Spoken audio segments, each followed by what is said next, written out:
Време е да ги проследиме најновите информации од Вардарскот и Квишкиот регион, Македонија, светот и спортот. Што се е актуелно денеска ќе погледнете веднаш по најавите. Останете со нас.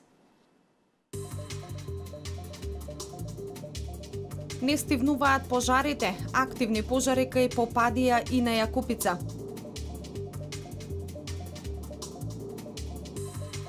Новиот центар на Кавадарци наскоро ќе добие покриен мини зелен пазар.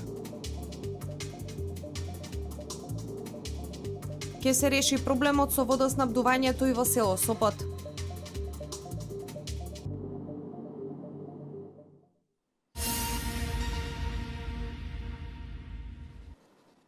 Новиот центар на Кавадарци наскоро ќе добие покриен мини зелен пазар, информира градоначалникот Александар Панов. Неодамна општината го доби од државата земјиштето на кое треба да никне овој пазар. Следниот чекор е издавање на градежната дозвола на веќе избран изведувач. Во изминатиот период во 3 фази се уредуваше просторот позади зградите наречени Лепотици во новиот центар на Кавадарци и таму е предвидена изградба на покриен мини пазар. Во тек е третата и последна фаза од поголемиот проект.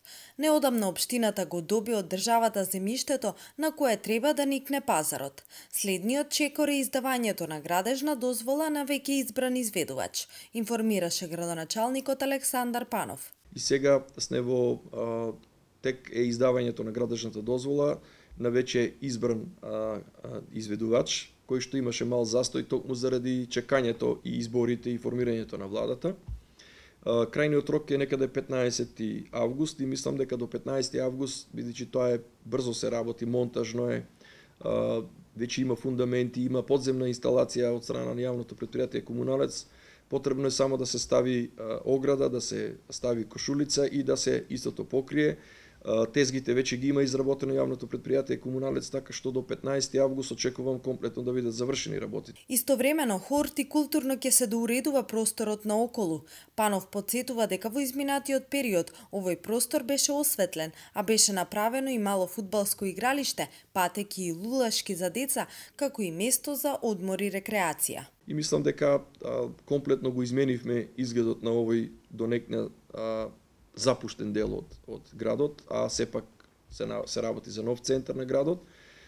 И мислам дека тоа е моје лично убедување, а беше на желба на токму на граѓаните од кои што гравитираат околу тој простор, да се оплемени тој простор и да прерасне во една урбана целина која што ќе ги задоволува потребите на сите кои што живеат во тој дел на Љубаш, а се на периферијата и од урбаната заедница Кула. Со ова, вели Панов, се очекува да се намалат гужвите во строгиот центар на Кавадарци. Новиот пазар ќе функционира секојдневно, а не само во пазарните денови како градскиот зелен пазар, а ќе може да функционира и во ноќните часови. Че има организиран влез и излез, што е една аномалија на сегашниот пазар. И со тоа, и метежот од автомобили, и метежот од луѓе, мислам дека ќе се намали со тоа што дислоцираме дел од оваа дејност во новиот центар на градот. Со тоа би постигнале и ефект не само во делот на центарот на градот, туку и во делот на новиот центар од Кавадарци. Во понатамошниот период би се размислувало за воведување на влез и излез и во стариот зелен пазар, доколку не успее идејата за деловно трговски објект, смета Панов.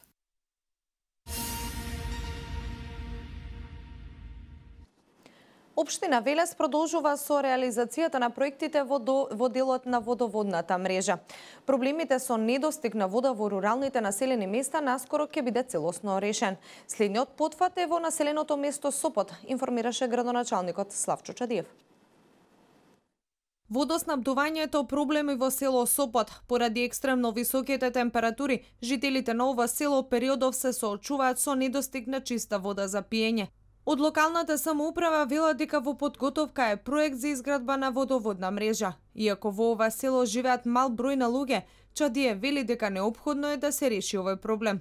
Следното место Сопот, каде што иако нема голем број на жители, сепак има жители што живеат на тоа место и ние овие денови се договоривме да веќе со оглед на тоа дека знаете какви се горештините, имаме недостиг на вода и на самите селски бунари, на самите селски чесми, да ги снабдеваме еднаш неделно со подцистерна вода на тој потврд.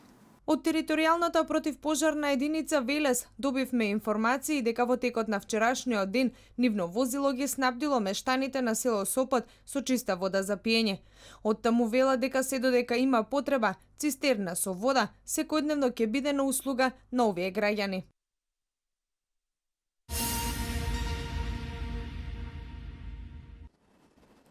Пратеникот на ВМРО ДПМН Илија Димовски истакна дека се поочигледно е дека собранието се води кон нов инцидент, а потврда за тоа е несоодветниот однос на председателот на собранието Талат Џафери кон пратениците во изминатите неколку недели се извинувам. Тој упати апел собранието да се воведе во ред и да се почитуваат пратениците и деловникот. Да ја погледнеме изјавата на пратеникот Илија Димовски. Нас се поочигледно ни станува дека има тенденција на воведување на собранието во некаков нов инцидент. Тоа се случи пред 2 дена, кога последен пат имавме седница. Тоа на некој начин се случи и денеска со провокациите кои што беа присутни внатре во салата и од страна господинот Џафери и од страна на други пратеници, при што господинот Џафери воопшто не реагираше. И би сакал да го искористам вашето присуство да апелирам повторно, по не знам кој пат, да се доведе под ред работата на собранието во смисла на почитување на деловник, почитување на закон и почитување на устав. Ништо повеќе.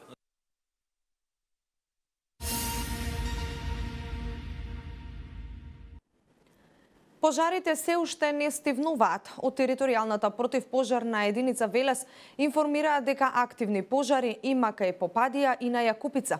Како причина за најголемиот дел на пожарите го потенцираат човечкиот фактор.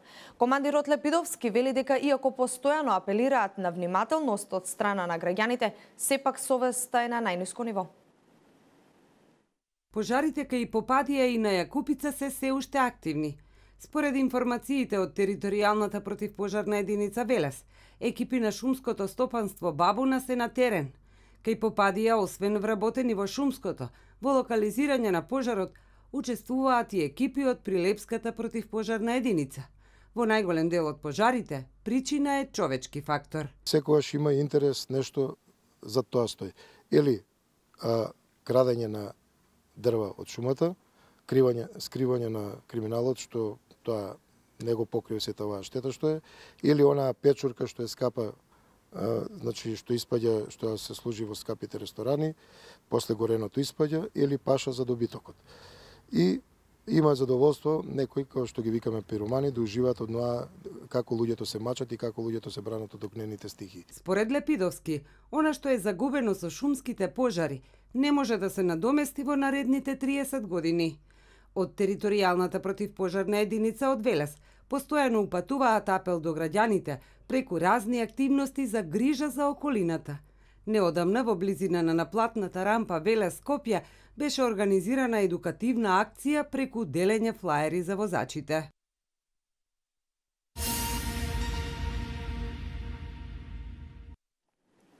Полициски службеници од секторот за внатрешни работи Велес во рамки на активности за откривање и спречување на бесправно сечење дрва се обиделе да сопрат товарно моторно возило натоварено со дрва.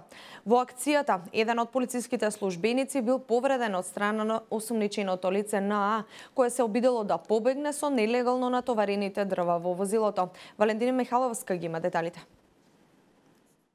Полициско службено лице е повредено од страна на 43-годишниот НА од село Бузалково ноќеска во 1 час од пополноќ во село Оризари во обид да избега со товарно моторно возило натоварено со дрва.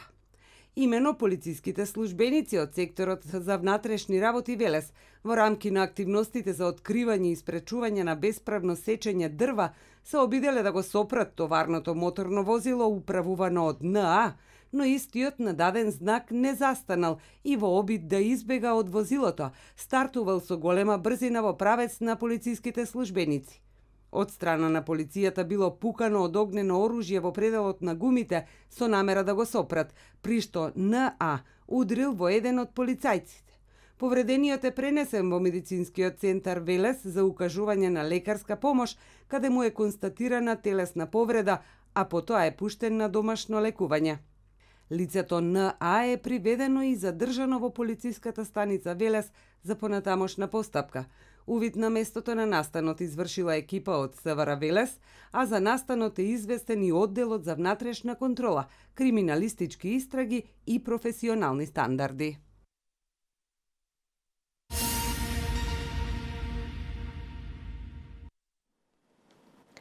Години наназад децата од Велес имаат можност своите пливачки способности да ги надоградат во присуство на искусни инструктори.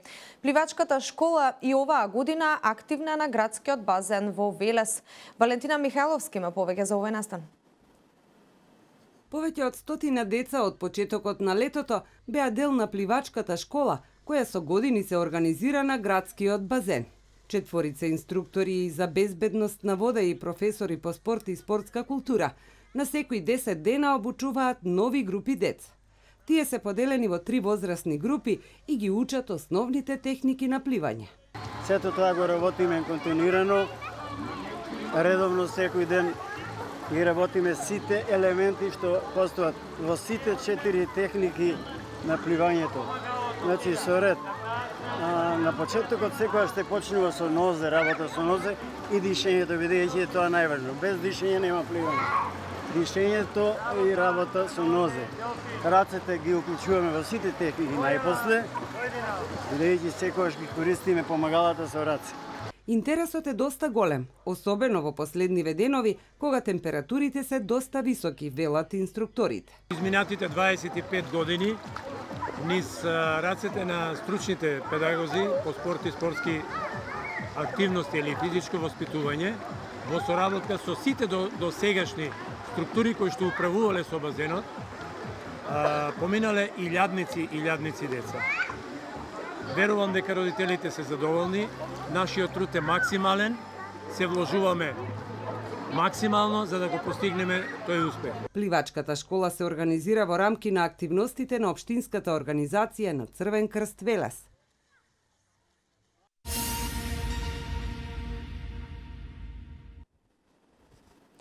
14 септември е последниот рок за поднесување на листата на кандидати за локалните избори, соопшти денеска Државната изборна комисија, додека пак 11 август 2017 година е последниот ден за јавно објавување на локациите и цените за закуп на рекламните паноа и билборди.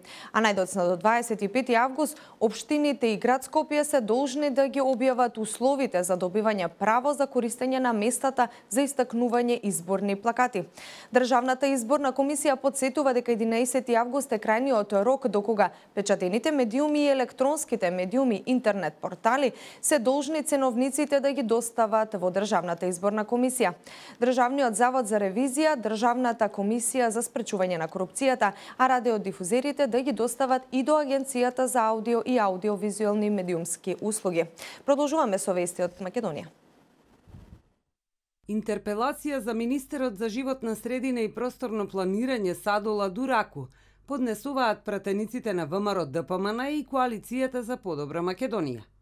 Причина за тоа, како што велат од партијата, е уништувањето и крајната негрижа и неодговорност за животната средина од страна на новата влада и министерот Садола Дураку, додека 1/3 во земјава е во пламен, како и кратењето на средства од буџетот за рехабилитација на деца кои биле жртва на загадувањата во нивните средини. Најактуелен и крајно сериозен проблем кој представува еколошка бомба е проблемот со струшката депонија со кој стружани се соочуваат, но во последниве 3 месеци истиот ескалира и представува сериозна опасност првенствено врз здравјето на повеќе од 100.000 граѓани кои живеат во овој регион. Го споменаа и проблемот со тетовската депонија, дивата депонија во Куманово. Министерот за животна средина и просторно планирање Дураку исто така е директно одговорен и за укинувањето на средствата за рехабилитацијата на децата од Велеска, Вадарци, Илинден, Осломе и Возарци, како последица од многудецениското загадување на животната средина во овие места, велат од ВМРО ДПМН.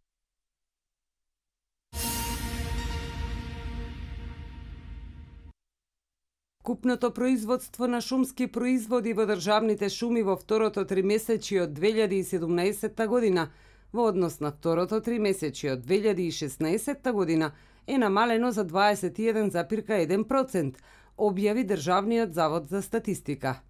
Зголемување на шумското производство е забележано кај и рудничкото дрво од листопадни видови, додека намалување на шумското производство е забележано кај повеќето шумски производи.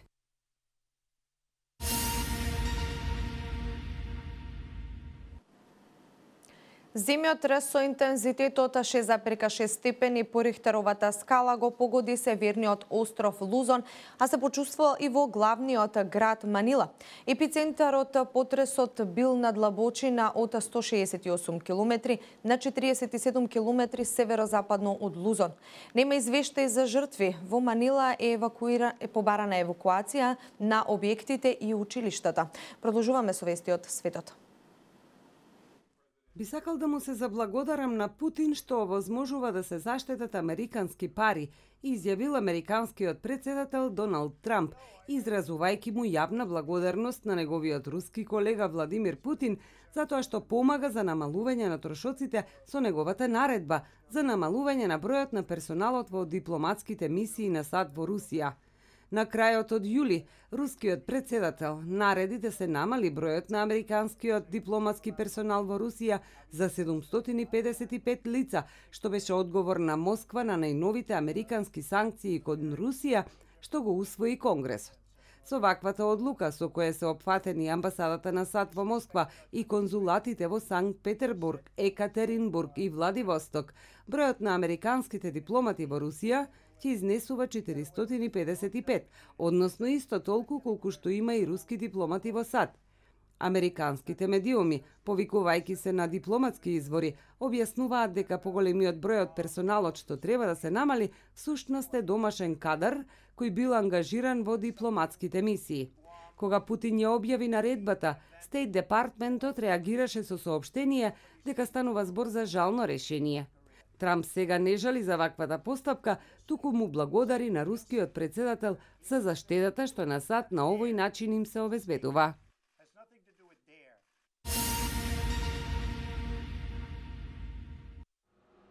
Дваесет тони јајца загадени со инсектицидот фипронил од Белгија се продадени во Данска, соопшти Националната служба за безбедност на храна. Данската фирма Danaeg Products добила вкупно 20 тони јајца од белгијски извозник. Јајцата биле продадени претежно на кафеани, кафетерии и кетеринг фирми и најверојатно не биле продавани во големи количини на трговци на мало, соопшти службата. Тие тврдат дека јајцата не се опасни за конзумирање. Анализите покажуваат дека трагиот фипронил има во тие јајца, но не се на ниво штетно на човековото здравје, соопшти данската служба.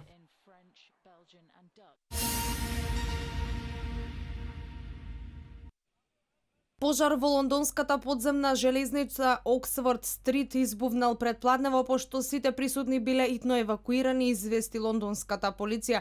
Пожарот бил регистриран околу 11 часот по средноевропско време, кога фреквенцијата на патниците е најголема. 2 лица се префрлени во болница како мерка на предпазливост, додека 4 лица побарале медицинска помош поради вдишување на чад. За сега нема информации за повредени, известуваат од лондонската полиција. Противпожарните екипи се на местото на настанот, но за сега не соопштуваат што го предизвикало пожарот. Најголем број на сведоците биле исплашени поради ненадејното избувнување на пожарот, на која не му претходила никаква експлозија, но дел од нив рекле дека се чувствувал мирис на изгорена пластика. Според соопштението на лондонската полиција, овој инцидент се уште не се третира како сомнителен.